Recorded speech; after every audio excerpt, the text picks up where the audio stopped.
Yeah, I so with the light show, it's all analog visual effects.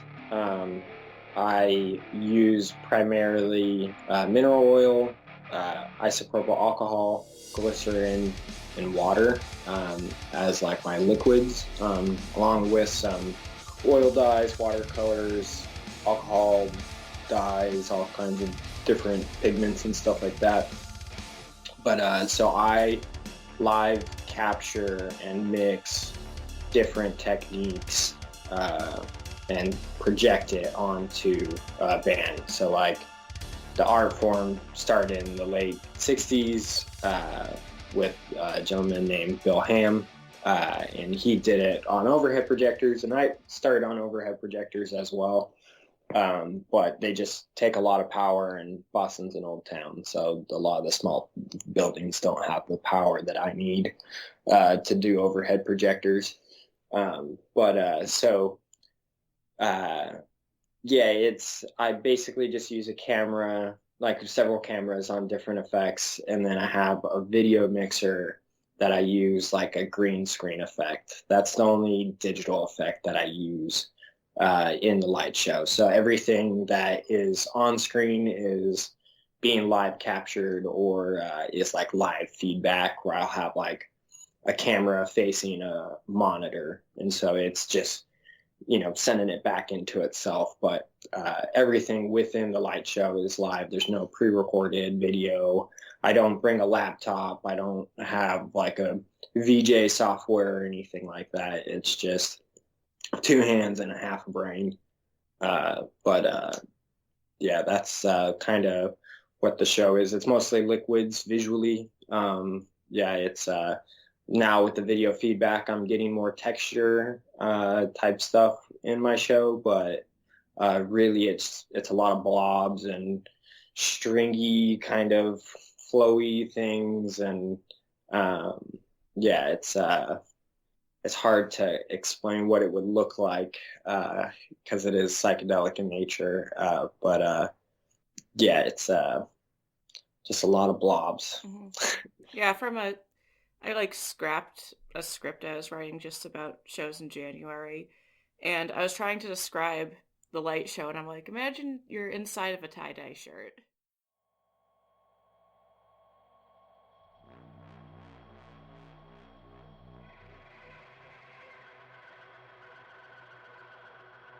Welcome to the Nausea River podcast. I'm Theo Morgan, and do you ever go to a concert and look at the pretty lights? Probably not something you want to do for too long. But there are other visual components to shows. Perhaps I just cold opened with talking about one. Let's back it up a little. It's 2025. We have technology. Screens and projectors and holograms of Tupac. Forget 2025, I still can't believe that was 13 years ago. When you rewind, the technology was different, but the results could be far more unique, and certainly a product of the 1960s and 70s. Complex, dynamic, and fluid psychedelic light projections, a feast for the senses of young hippies licking their first LSD blotters. Enter the Liquid Light Show.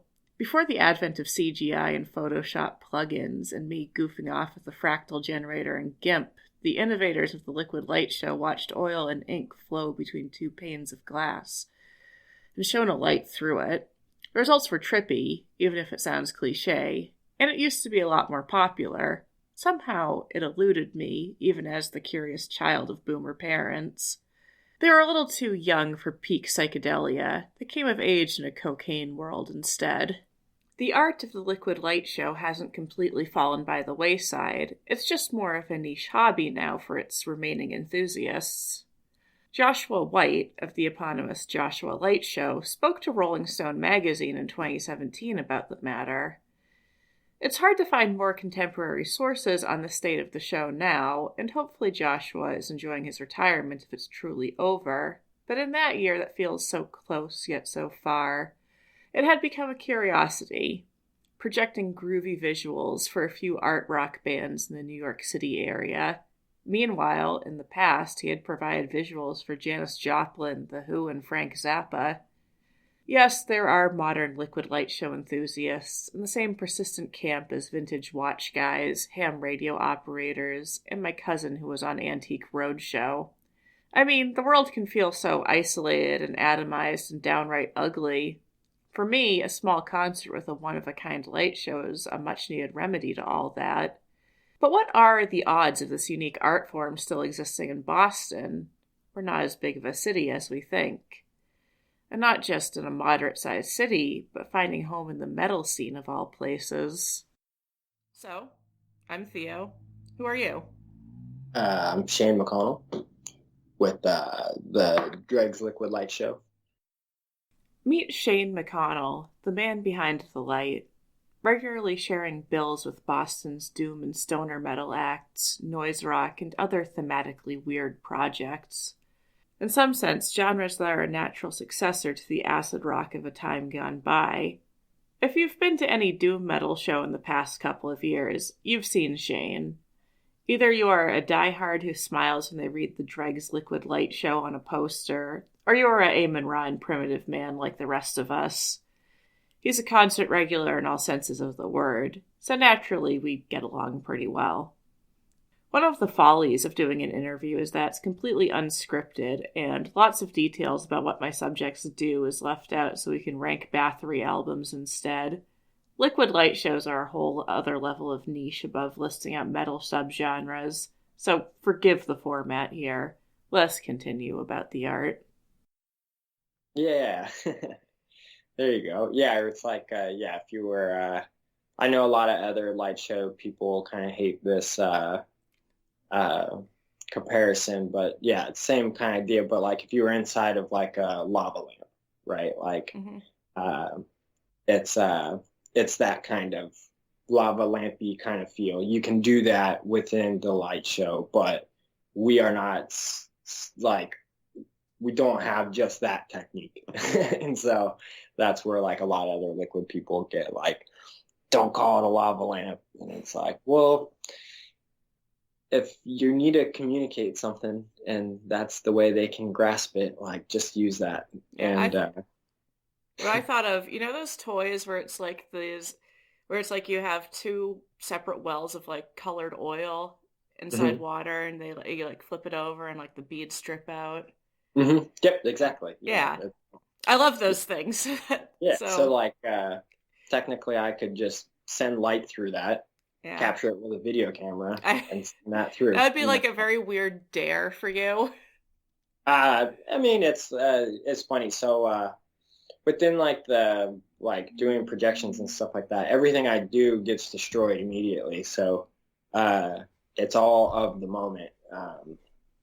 So like you're actively emulsifying the liquids together, or they're evaporating, or you're rehydrating something. So you have to learn to like let go of a lot of stuff when doing this, because like if there's a specific kind of, you can't freeze. I mean, you could freeze it technically, like on like the video mixer, you could just capture it if you wanted to, but the whole point of the show is that it all just kind of is here for a second and then it's gone. If you're not in the room, you're not actually experiencing it.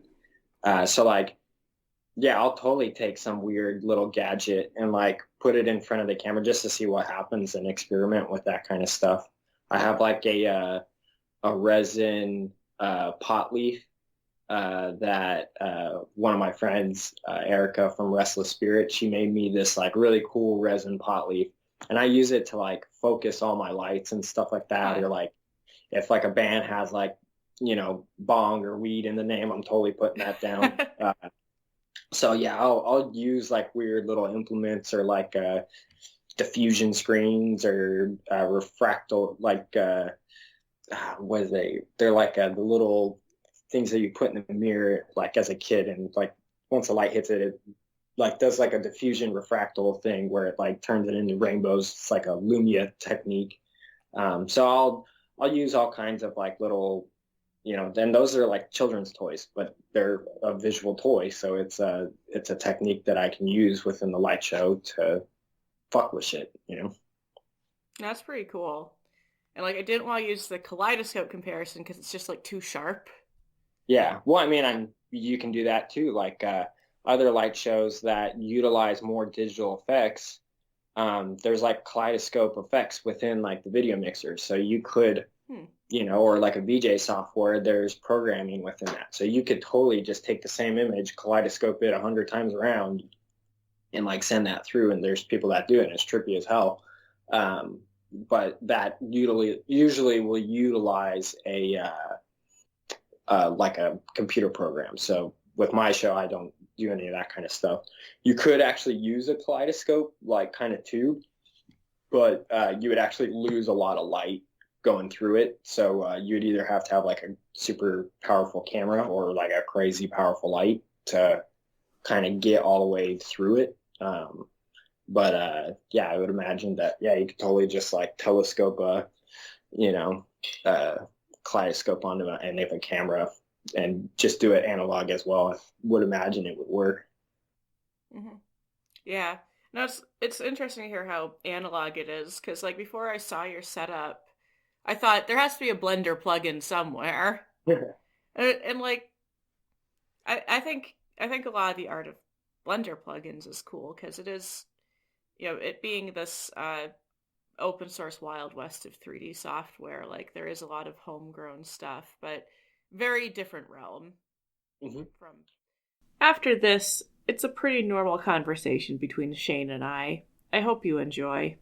Oh yeah, no, and I don't think I'm not like a liquid purist or anything like that, or like I don't think people's shows need to be analog. I don't think people need to do anything. They can do whatever they want. And usually the people that don't stick to just the pure analog old psychedelic liquid light show, those people actually usually make the trippiest shit because you're utilizing every tool that's available.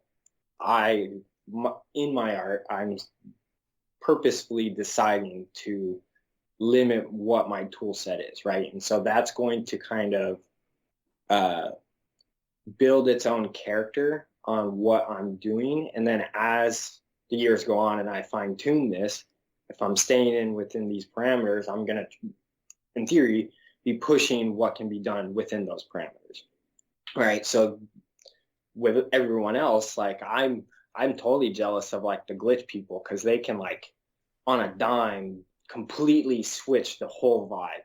Like for me, I have to like remix liquids and stuff like that. And like if I'm at O'Brien's, I don't have a lot of space. So it's like I can't just like have dishes like pre-ready and like good to go so I can do like quick swaps. Like I have to like I typically will run like three effects per band uh, and then in between the sets, when the bands are like switching out on stage and stuff like that, I have to go do dishes and like reset everything. And so uh, that's how long it takes me to change, like completely change the vibe of a room. Like there are some things I can do within like my color plates and stuff like that I can change colors, you know, kind of quick, but like I can only do it like once or twice. I can't just constantly rotate. Whereas like, people that utilize other tools like Resolume or the analog glitch, all the neat little things that people are making with all like the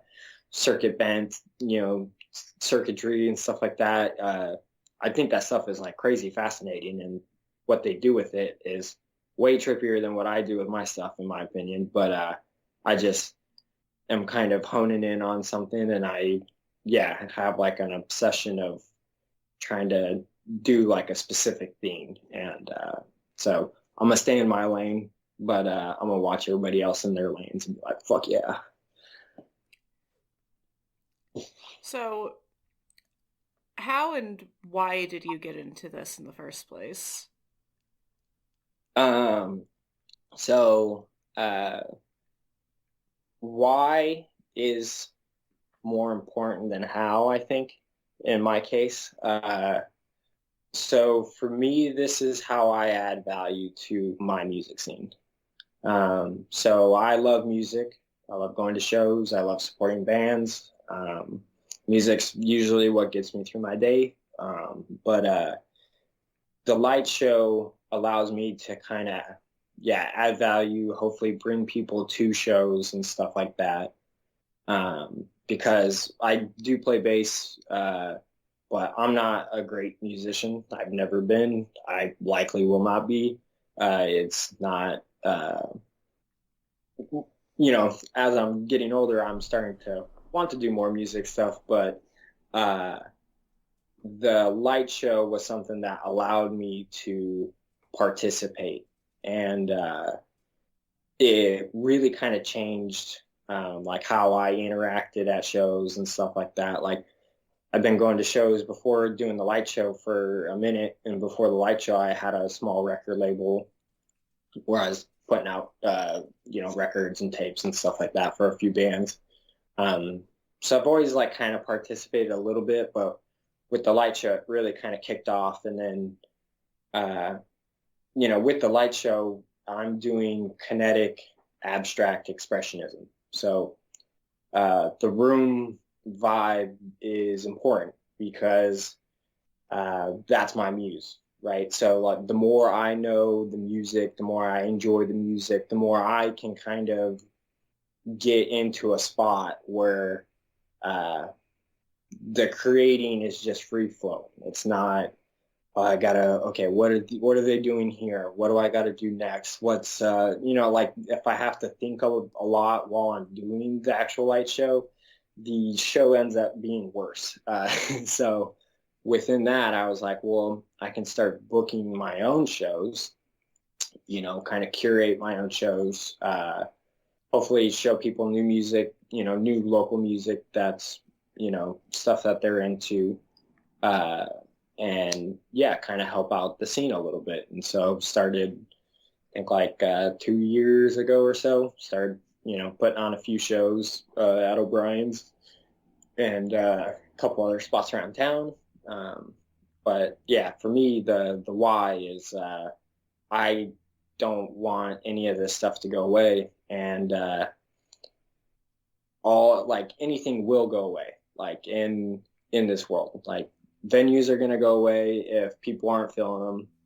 It's all business. So like at the end of the day, it sucks. But so if we can pack these rooms, they will likely stay around longer, giving us places to go see bands in the future. And so, in a way, the light show is just me trying to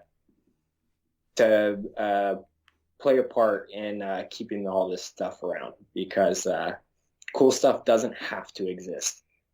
People have to make the cool thing happen. And so, and that takes bands, that takes promoters, that takes venues, that takes visual artists, both for flyers and also for, doing visuals at the show, or like if someone knows that the LD at, a specific venue is really good, people are more likely to go there versus if the lights are just stagnant, so it's all these like little things that everyone plays a part, within the scene. And as long as we all do that and actively try and participate, we all get to keep this stuff. But if we all just go, oh yeah, I used to go to shows when, I haven't been in a show in a while, or like, oh no, my favorite band doesn't come to Boston anymore. Why doesn't my favorite band come? Well, because no one went to their last show, or when they did come, no one bought merch. And so it actually cost them money to play here.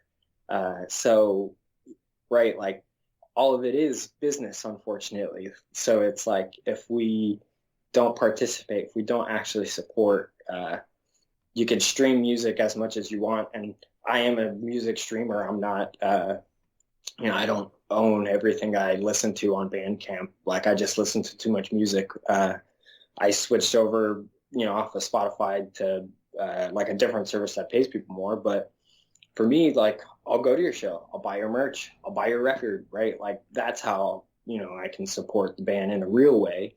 And if you do that, they come around, it's it feeds itself. I thought you were a vinyl purist. I mean, I have, I have a bunch of records, and like I said, I've put out records, but realistically having the ability to stream music is One, just for like finding bands, especially for like booking shows and stuff like that. Yeah, having access to be able to look up stuff really quickly and rapidly, especially with ADHD brain. So I need it now or I'm not going to remember. And so yeah, that's where like having those kind of tools is very useful. But yeah, in a perfect world, I have ample amount of time and records to just sit here and just vibe out forever, and I don't have to use that crap. But I move around a bunch. I'm not always right next to my record player. Yeah, that's the limiting thing, because I used to be a little cagey about pirating, like in the in the late 2000s and Hmm. whatnot. And I'm like, I'm gonna savor the music I buy on CD.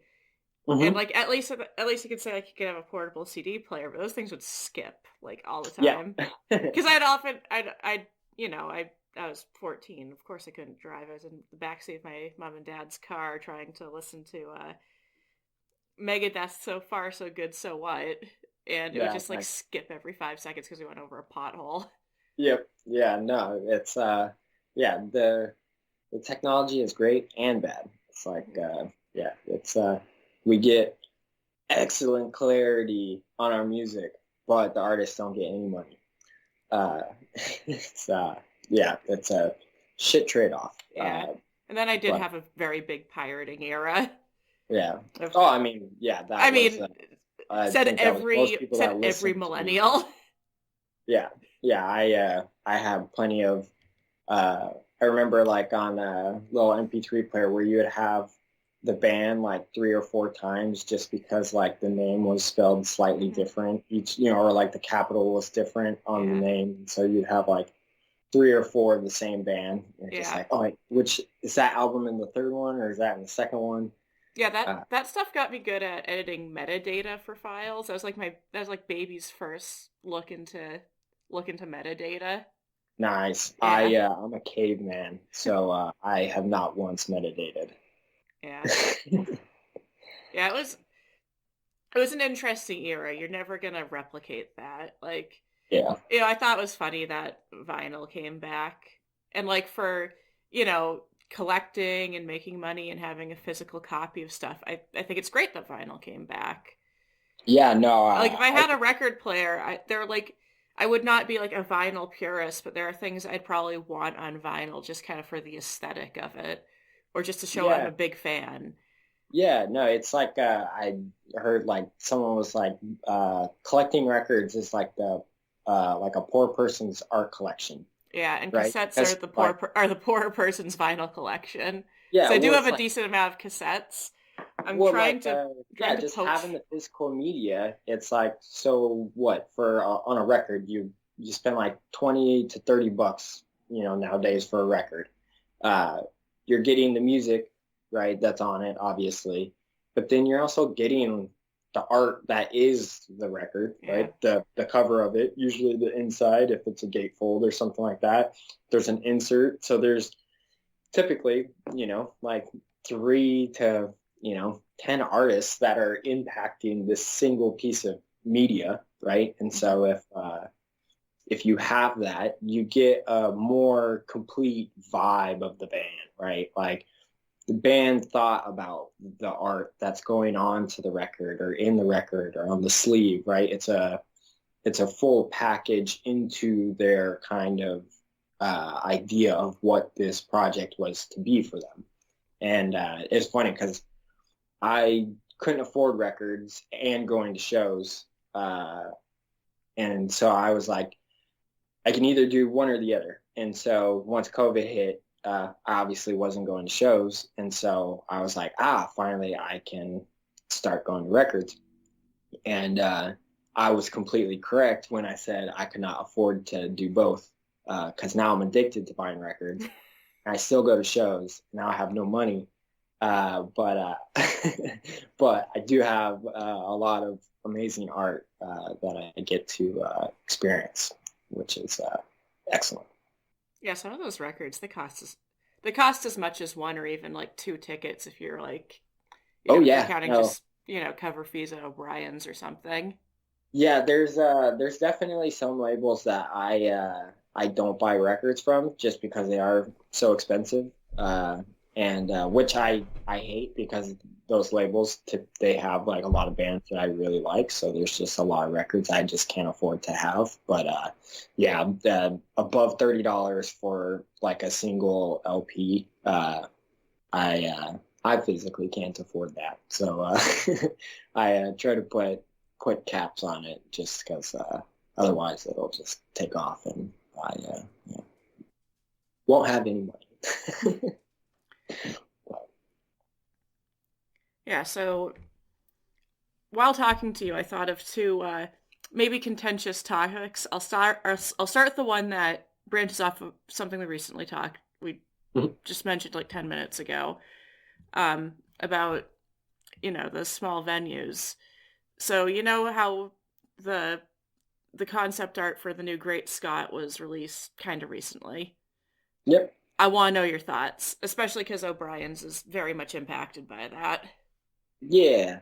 So I mean, these are my opinions. Mm-hmm. They don't actually reflect anything that is actually happening with that building because I'm not a part of any of that. So um, yeah, I just want to like preface that that I actually uh, these are yeah just opinions, not facts. I don't have any inside information on this. The I'm terrified of that building uh, because uh, no one who goes to a show at O'Brien's can afford to live in that building. Um, it's my understanding that there might be uh, the layer above the property or above the venue. Uh, I think that first floor above it is going to be dedicated for like artist spaces and stuff like that. If that is correct, that's cool.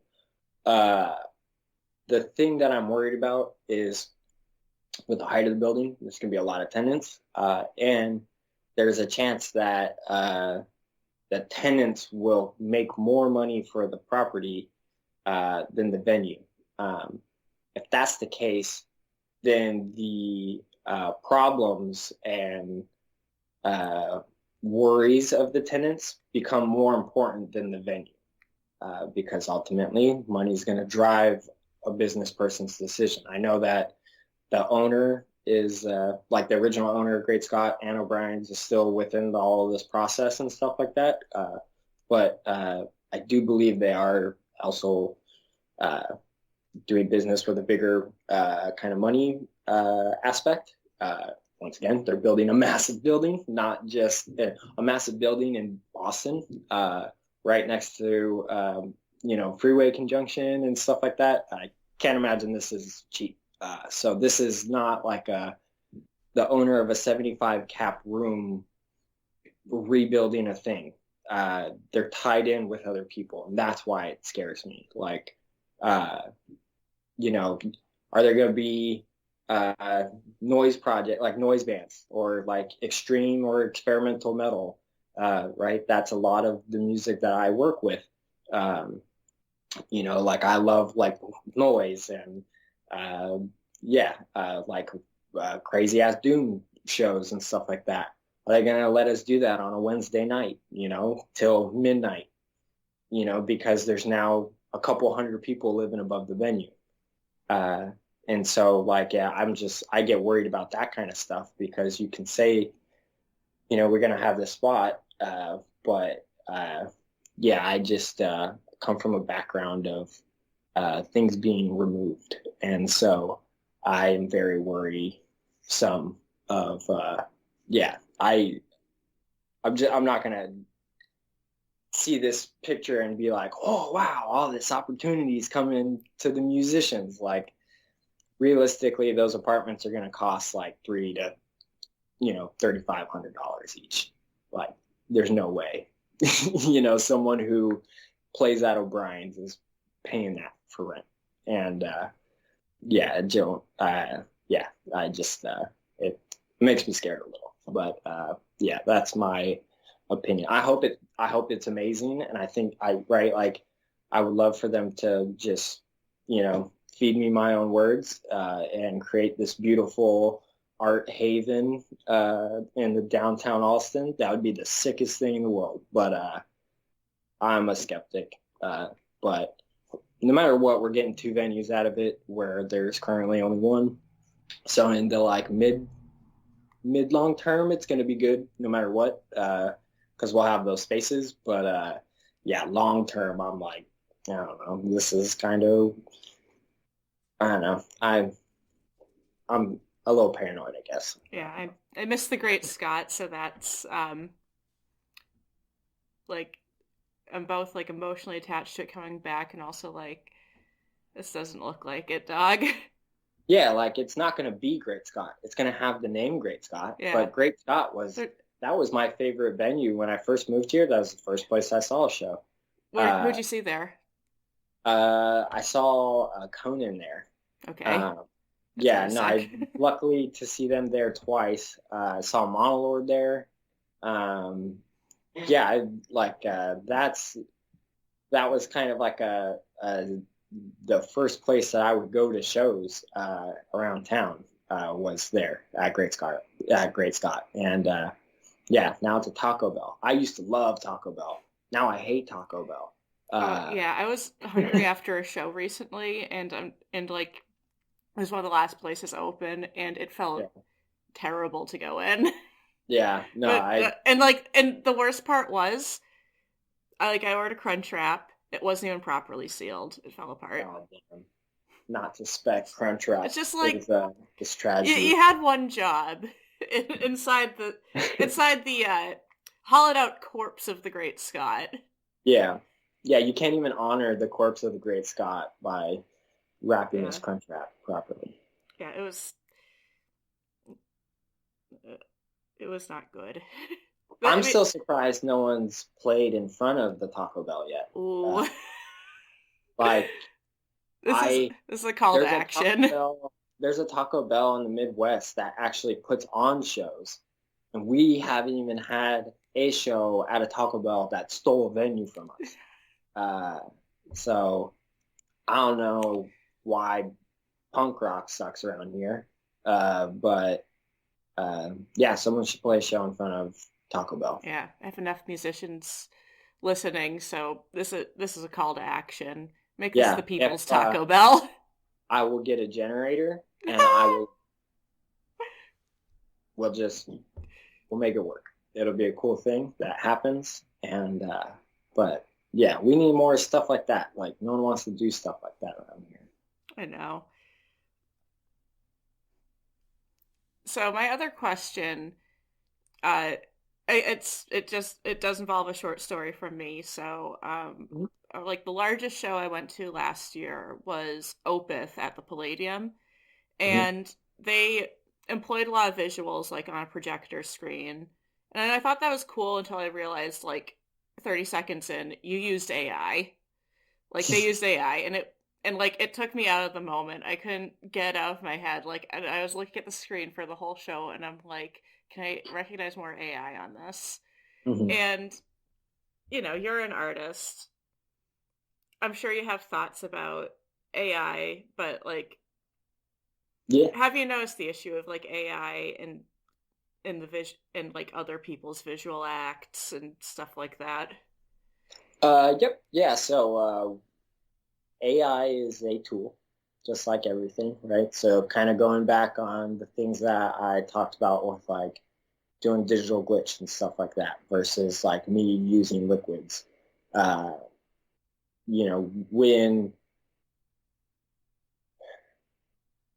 AI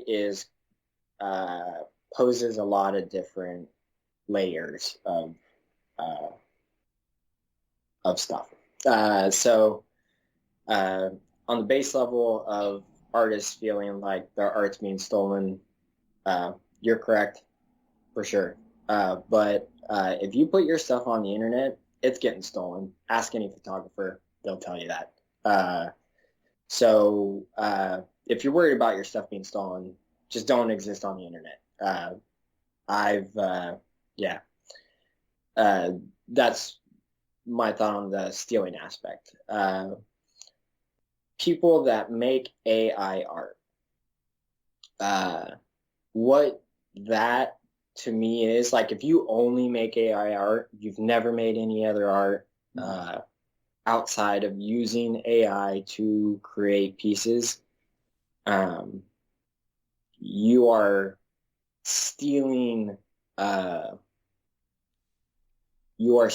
time, effort, uh, and practice and patience and frustration from people that are willing to put that effort in to create the skills to create art that you are trying to replicate.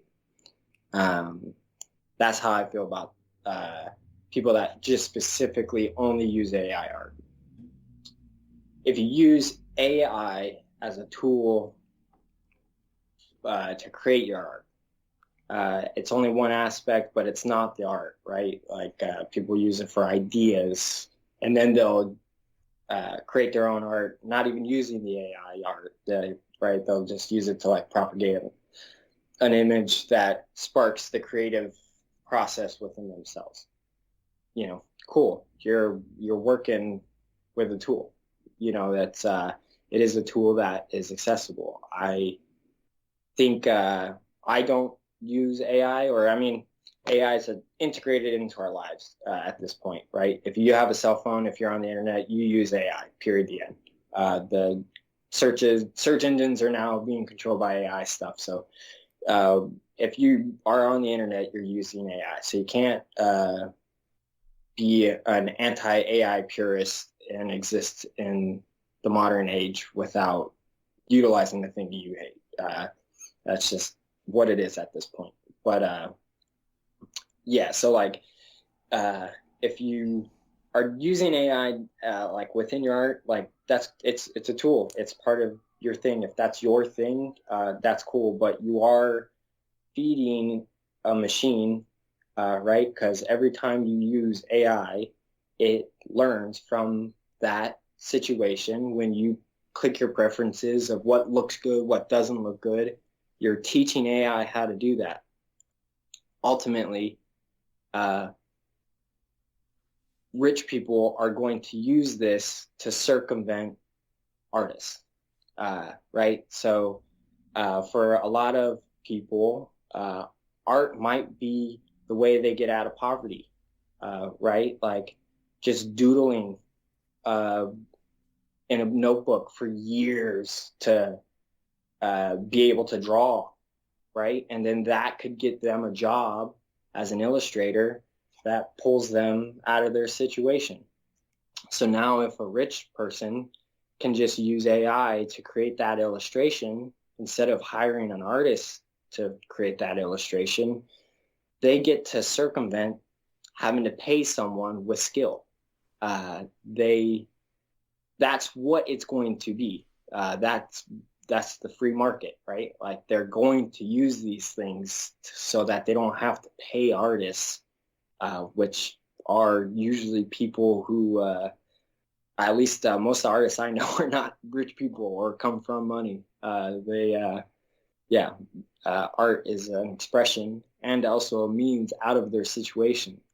And that's the real theft that is going to happen. And so I try to limit as much AI usage as possible for myself because I want to try to play the long game and not feed that. And but I don't like if someone uses AI, I'm not like, hey, fuck you.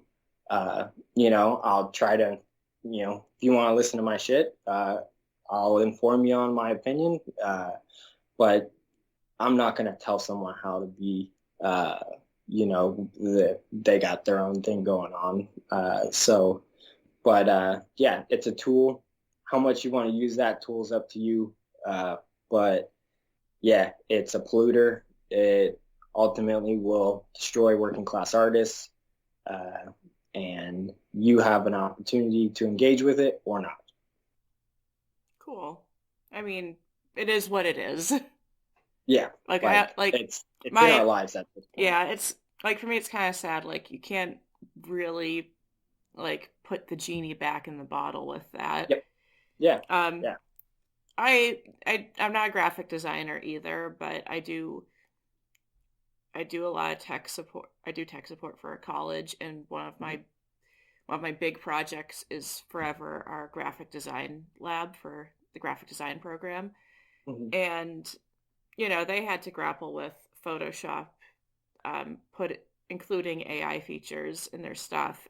And in a way, like Adobe is maybe like the best case scenario because it's trained only on stock photos, so no one can say like, or it's harder to say like, well, it was stolen. Well, read the terms and conditions.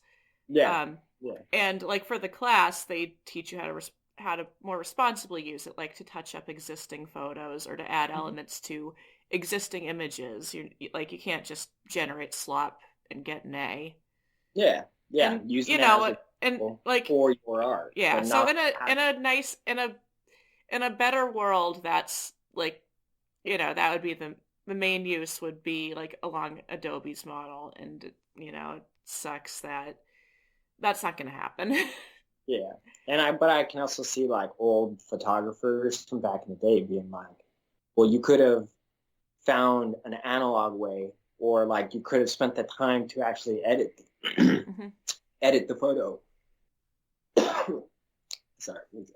No, it's one of those mornings. Uh, yeah, or like you could have spent the time to edit the photo to get those things instead of using the AI, right? Like that's the circumventing the practice and the patience of artistry within the tool. But once again, you can do it in a way that, right, like we don't have autonomy over our time. So like our time is more valuable now more than ever because we don't really have control over it. And so if, yeah, AI presents an opportunity for a lot of people to do these small edits that would rather, normally take them much longer period of time, uh, then yeah, do that. Like, and I understand that. Yeah, I want people to create the things that they want to create. We only have so much energy and time to do those things. So if you got to use it, you got to use it. For sure. But yeah, it gets real slippery real fast, and I just am cautious of it. No, thank you for your perspective on that. So, moving back even more. Yeah. Um, so when it comes to like doing the visuals for these shows, it, can you give more insight as to how, like, are you the one booking? You implied that you are the one who books at least some of these. Yeah. So I get hired out for shows. hmm So like band can hit me up for a show. Um, it's how I kind of right like I used to run the light show like a service. So I just it was like my secondary income. And so I would take any band, any show really that I could get. I just really want to practice and yeah, the drive to just get out there was massive. And so yeah, that was more like people would just hit me up for shows and stuff like that, and I would go out. Nowadays, I book shows through the light show. So there's the Dregs Liquid Light Show presents, and I put that bill Okay. together. Okay, so that's the text you should like. I should look for if I want to know who put this on. Yeah, so like usually, yeah, like on the top of a flyer, more often than not, it's on the top, but or on the very bottom, it will list like the names of like organizations, groups, or whatever like that. So that's usually who's either putting it on or sponsoring it. And so um, I I book shows through the light show. I'm actually currently shifting that a little bit because me and a couple of my friends are starting. It's not like a booking agency or anything like that. We're working with bands and we're good at booking shows. So currently we book shows. So and that's called Riff Cult Today. So there'll be like Riff Cult Today presents type stuff. Yeah, so like with the light show though, like, bands will hit me up for uh to do the show. For me, I won't accept a gig until I know what the bill is. Like, it's got to be confirmed bill.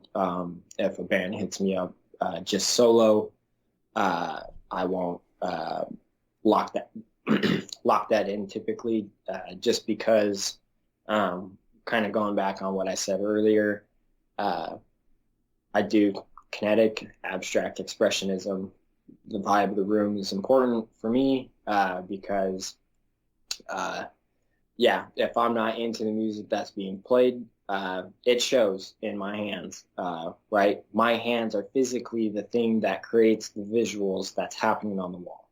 So when I'm not stoked, I can see it on the wall. And most people in the room haven't seen a liquid light show or live visual projections in general. So most people in the audience, they'll have no idea what a bad show looks like or a good show looks like, right? To them, the walls are melting. They're freaking out. This is a cool thing, right? It's a new experience. Uh, I've now seen my light show enough where I know what sucks and I know what doesn't suck. I know when I'm in a good spot. I know when I'm in a bad spot. And so in the last year, I've switched from being a service to an artist. So I am, picky choosy on uh, the bands I'm working with, because uh, at the end of the day, I got to walk away from the gig and feel good about myself, right? Like, if the whole night felt like a bunch of work, that's not why I'm here, right? Like, I, uh, yeah, I'm enjoying myself as much as everyone else in the room when I'm doing these shows. And so when I get out of my comfort zone musically, I've found that, yeah, I'm more likely to make mistakes. I will have compositions that I'm not very stoked on. Um, Usually I get more in my head, which that just is like a feedback loop on itself, right? Like, if I start shitting on myself while I'm doing liquids live, that's usually not a good place to be. And so for me, I've switched over to kind of being more in control over who I'm working with, to just make it so those days don't happen. I don't do private events. I don't do weddings. I don't do like any of that stuff. I just do concerts. And so, um, that's really what it is, because, right. Like, I could do weddings. I could totally do weddings. I can make a lot of money doing weddings. I could completely make my situation financially a lot better if I did weddings. But going into that gig and leaving that gig, I would be not okay. And that's just because of the kind of person I am. So I'm learning who I am and what I need as an artist. And so, yeah, bands can totally hit me up and stuff like that. Same thing with like booking and stuff like that. It's all stars aligning, and that's how these things happen. If it takes a lot of uh, back and forth and like things are not meshing well, I just don't do it. I just stop doing it. And because I got a job, right? Like, I work full time, and then I do this light show, which does take a lot of energy, and is basically a full time job on itself. Even if I'm not doing liquids for 40 hours a week, the back end of this and all the communications and stuff like that is a lot.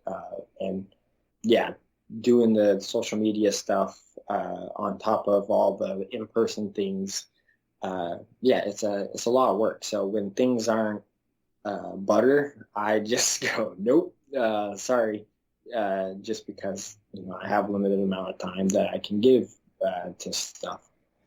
Um, so yeah, I'm not like I'm not trying to be all super picky choosy, but yeah, I like to think of it as I curate shows that I want to go to, and people seem to resonate with that and like to go to the shows that I put on, which I'm super fortunate about. Um, I don't just get a bunch of my friends' bands and slap them on a bill, right? I think about the flow of a bill and how the night's going to be experienced, right? You might like see like a flyer and go, what, like this doesn't really, these bands don't make sense. But if you were in the room and you were here from open to close, it would make sense, right? Like you would feel and understand where things are going musically. I try to like do like Venn diagrams for my shows where like, you might be in one circle, but my goal is to get you into the other circle. So no matter what, you're going to like one band. You're probably like a second band. My goal is though, is to get you over to the other side, that it might not be exactly what you listen to, but it might be close enough or you have some resemblance. And because I've used the music throughout the night to get you there, it might make more sense that way. So like that's kind of what I think about, where like I have the opportunity at Widowmaker where a large, I mean, not like a massive venue, but uh, we do 250 capacity in the South Shore, and like that's a pretty decent sized room. And so I'm lucky enough to get the opportunity to help book there. And but I try to put on the local acts that will like get the most out of that experience, because we don't have a lot of opportunity. It's a tap room, so like we have to close the tap room to put on a show. So there's not a ton of shows that happen at Widowmaker, so I can't just have all the homie local bands there all day every day, because it's not a venue, it's a tap room. And so I try to find bands that, one, musically obviously fit with the bands that we have coming through that are on tour and stuff. But once again, like, do they have an album that just came out, right? Like, or are they about to go on tour? Is this like a thing that could warm them up to like send them out? Or, right, like there's synergies that I try to think about within the shows that I do on the big scale, at Widowmaker, or on the small scale at O'Brien's. It's a lot of these things are not like, it's not just like I slap stuff. I'm like, I think about it way too much, or maybe the exact amount I should be thinking about it. But it's there's process and reason for the shows I put on, and I like to think about all that kind of stuff. Right, like it's always fun when you go to a show and the opener like totally blows away everyone else. I like making bills that's possible, right? Like if the opener's on their shit and it happens where like other bands have a bad day, right? Like I love the idea of like sometimes just the opener is a total ass beater and you're like, fuck yeah, like that just set me up for the rest of the night. And thinking about that kind of stuff. And so that's kind of like how I do all like the booking stuff for myself. But yeah, bands can totally reach out about like booking. But yeah, it's not a service thing. It's not I'm available every Friday to do light shows and or every Friday, Saturday, and these are my hours of operation. And it's much more of like if it's right, it happens. If it doesn't, it's just temporarily not right. It's I'm probably just rambling at this point. It's insightful, because I walked into this thinking that there was a little more of the service going on. Mm-hmm. But also wondering like why does this guy always do him a noise? Yeah, it's just like because you choose to. Yeah, because that's me, right? Like, I'm a noisy bastard. I like aggressive, extreme music. The more it can be, for me, I typically like it more. Yeah, it's weird because like in some way you'd think that like at least like classic doom metal and noise seem to be pretty far apart from each other. Mhm. Huge overlap, like in Oh yeah, bands. I even no, noticed that when I definitely. was like first getting into doom metal Mhm. way back in the dark ages.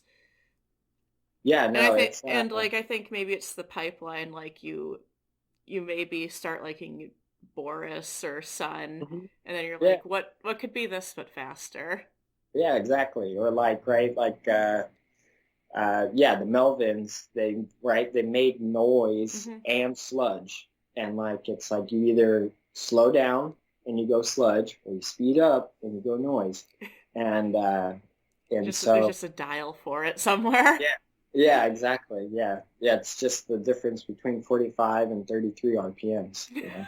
It's but yeah, it's yeah, these things are definitely connected. And I think that especially like nowadays with a lot of like the doom that is coming out is like so punchy with fuzz and distortion and like just overdriven to the top, right?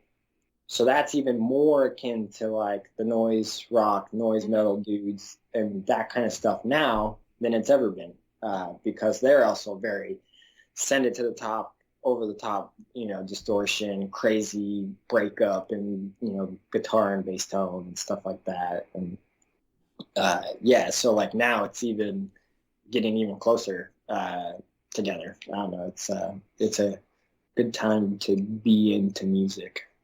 Yeah, I think if you, especially in that vein, and then I was surprised to see that there's like such a vibrant scene for it in Boston.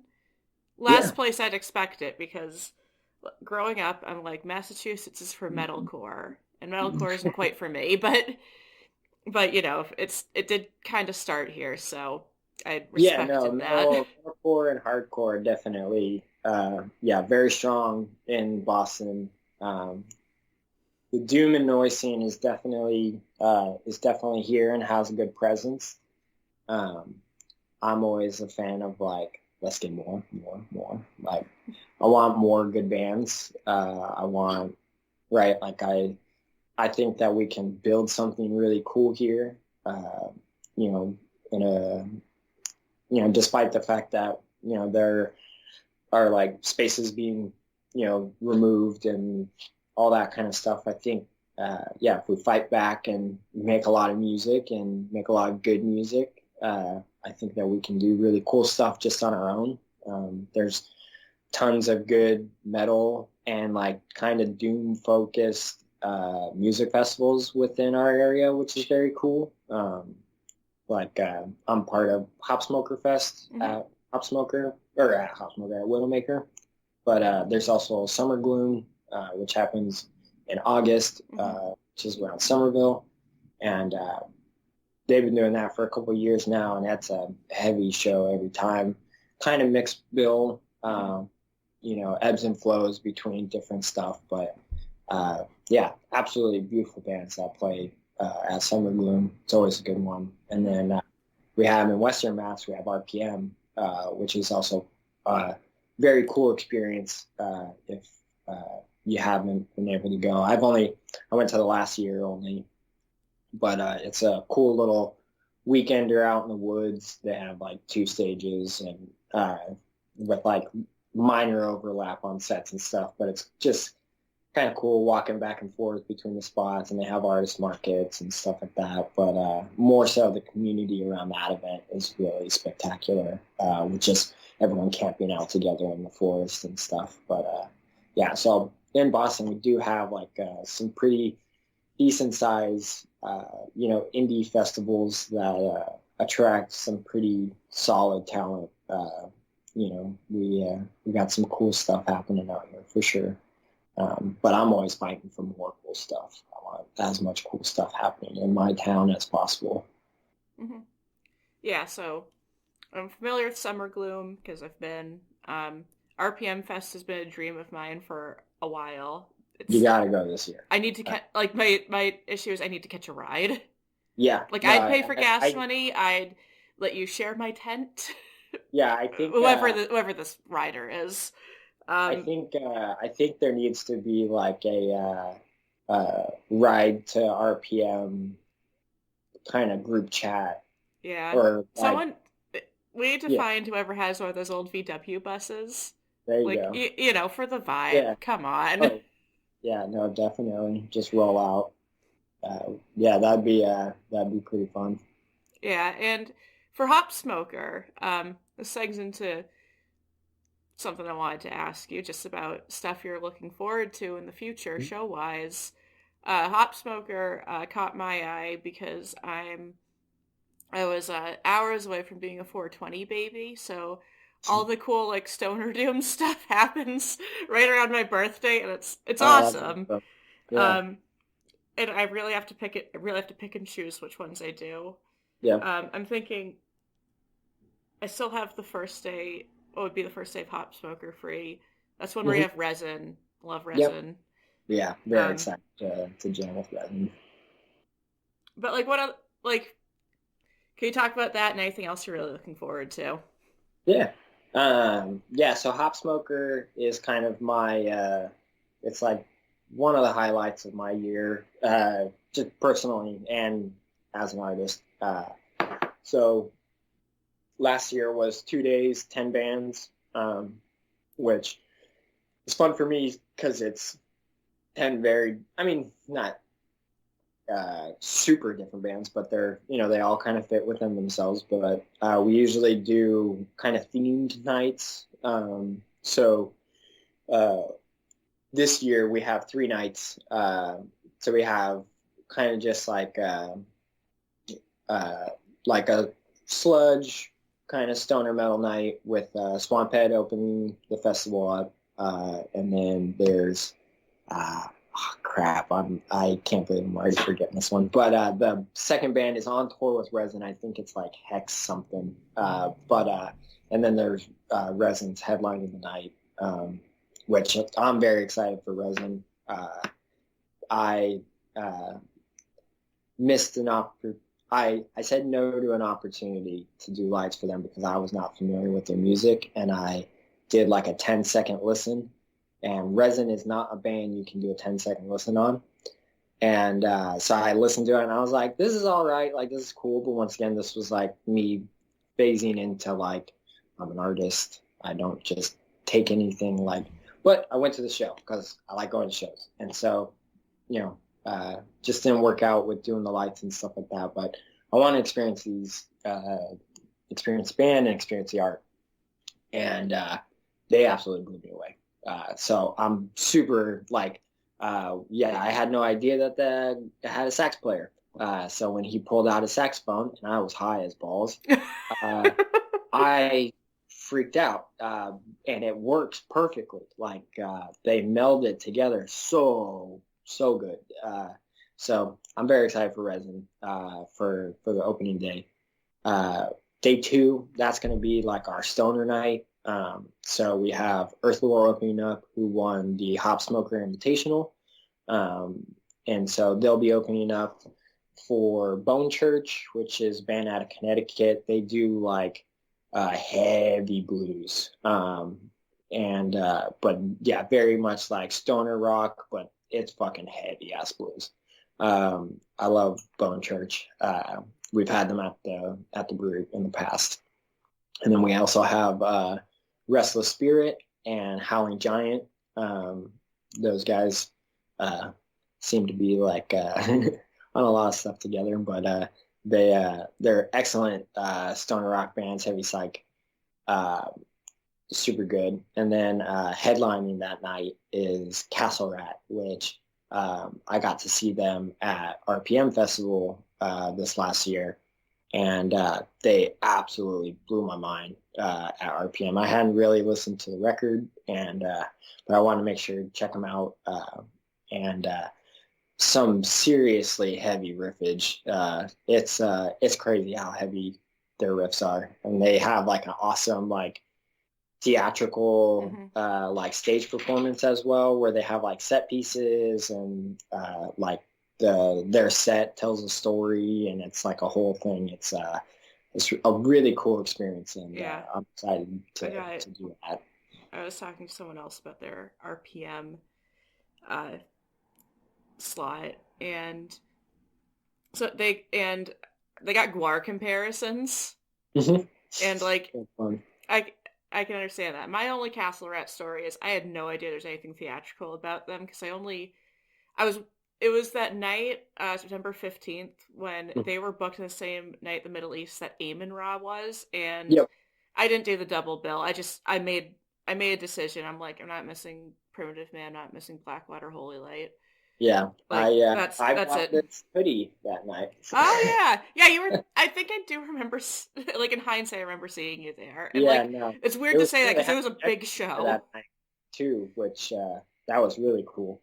Yeah, yeah. It was a good night, but like while I was waiting, like while I was in queue, I did get to hear Castle Rat, and I'm like, this sounds so good. Maybe I made the wrong choice.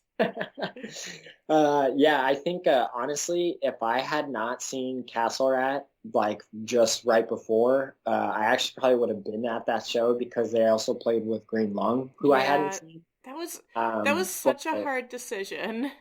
yeah, but I yeah, they had Blackwater Holy Light opening the show that we went to, Hmm. and then Primitive Man, and yeah, and then Almin Raw. It was like, holy, that's a heavy night. Heaviest. I was It's like, like the one of the heaviest nights of my life. yeah. So yeah, I was very glad to be at that show. But yeah, I think if I hadn't seen Castle at RPM, I probably would have gone to see them in Green Lung. That would have been a fun night. Or maybe more likely probably try to double. But I was like, I'm too tired for It's that. a, it would have Yeah, it was like the worst case scenario, like the worst case scenario of like festival slots that overlap, but it's like it's at the Yeah. Middle East. Yeah, And like exactly. Different part of I it. also like I hate it when I'm not like super upfront at Middle East downstairs. Yeah. So I would have just been miserable.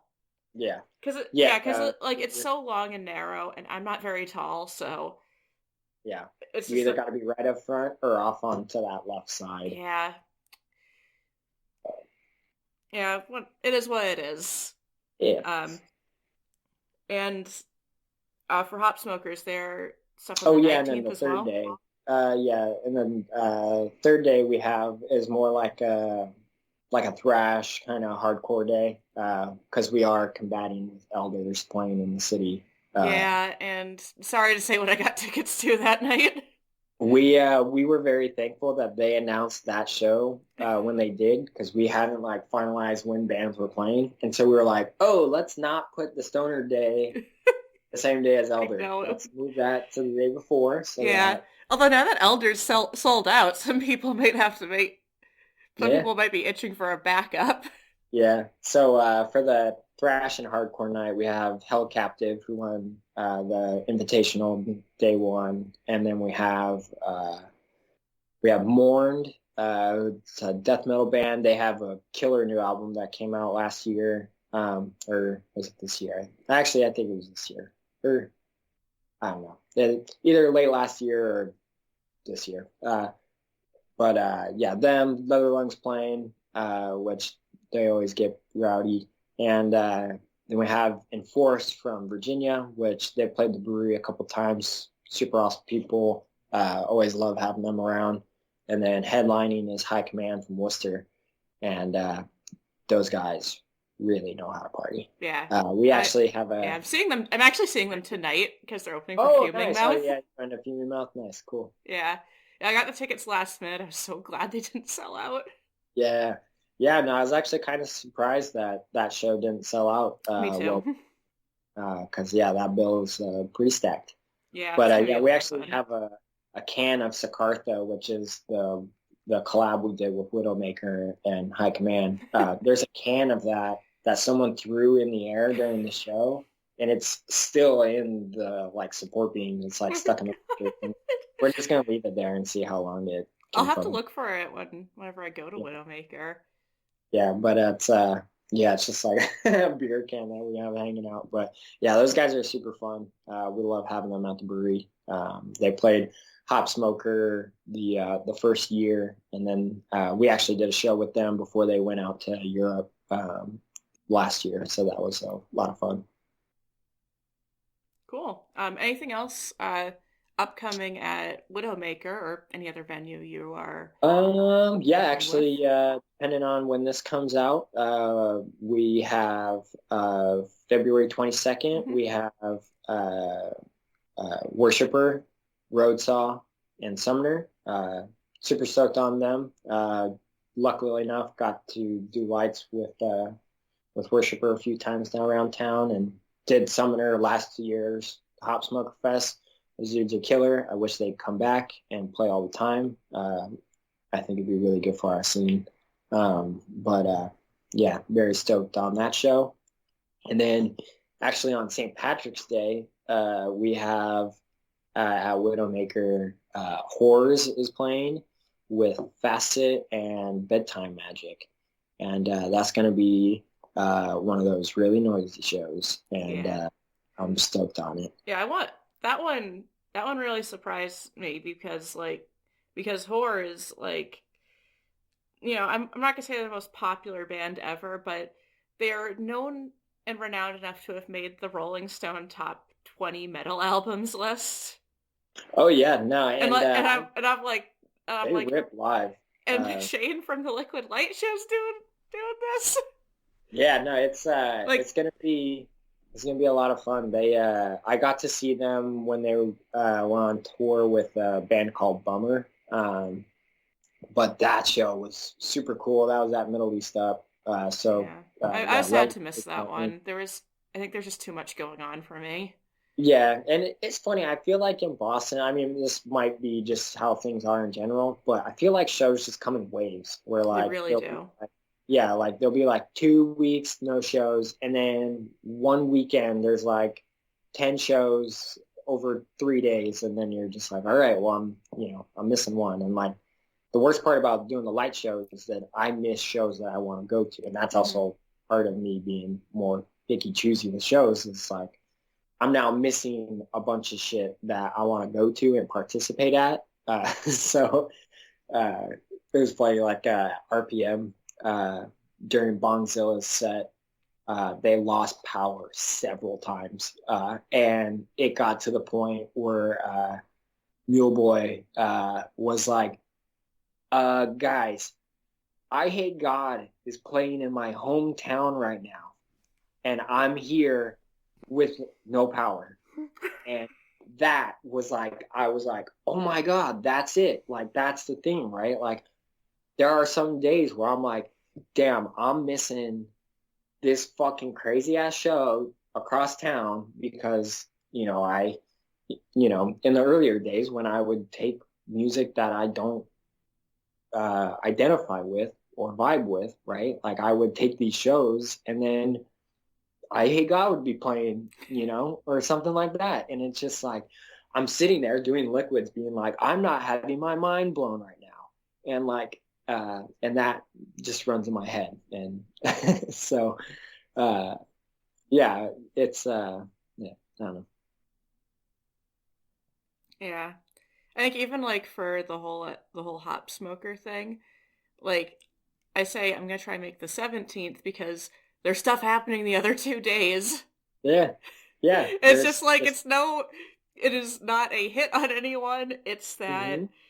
There's I just too got much. those Elder tickets like really early. My brother's a fan of them, Nice. and I'm just like, okay, you're celebrating my birthday with me by going to Yeah, Elder.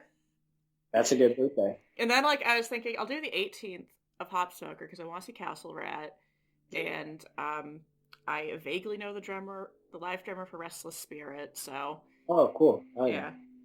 And but then uh, it's got a little bit of a silly show, the 8 Foot Man Child show at O'Brien's. Oh, nice. Like Oh, I've yeah. wanted to No, see them man, live, and Tears from a Grieving Heart is opening, and I'm really good friends with them.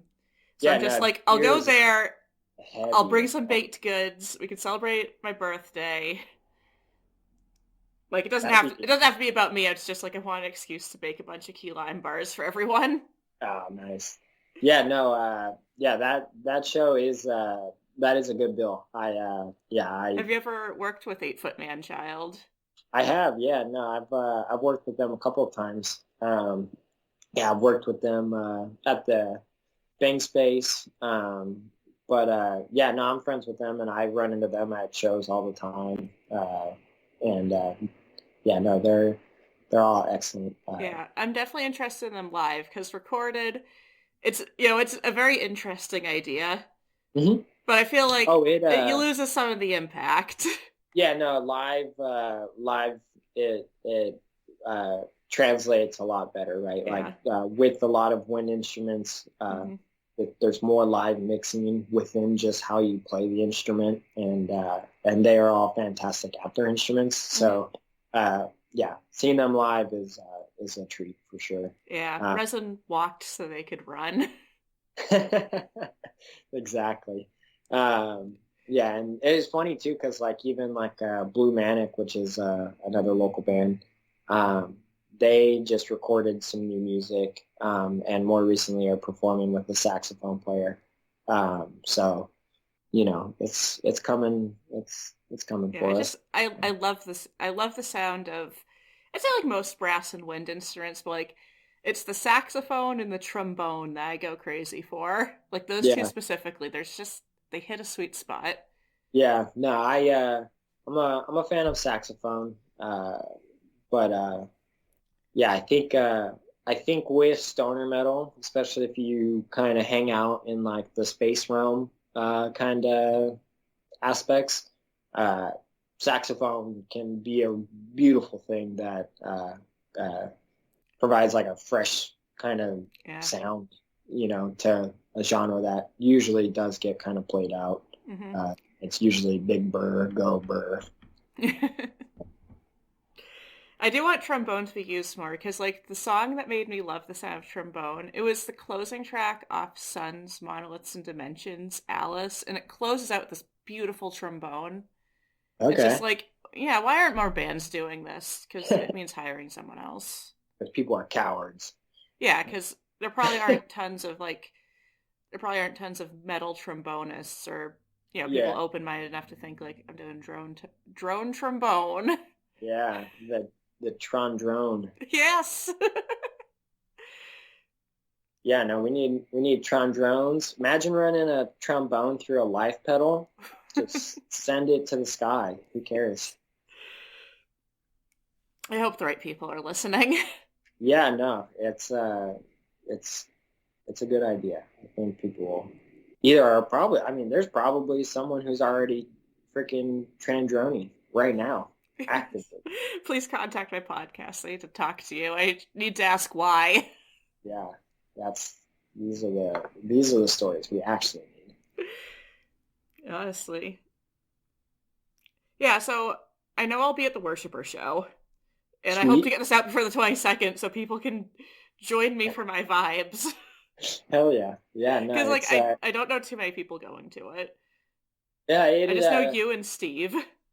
oh, okay. Yeah. Yeah, no, I mean it's on, so it's the room will be full, for sure. So if don't know people that are going to be at the show, Yeah, it's a good way to make yeah, friends.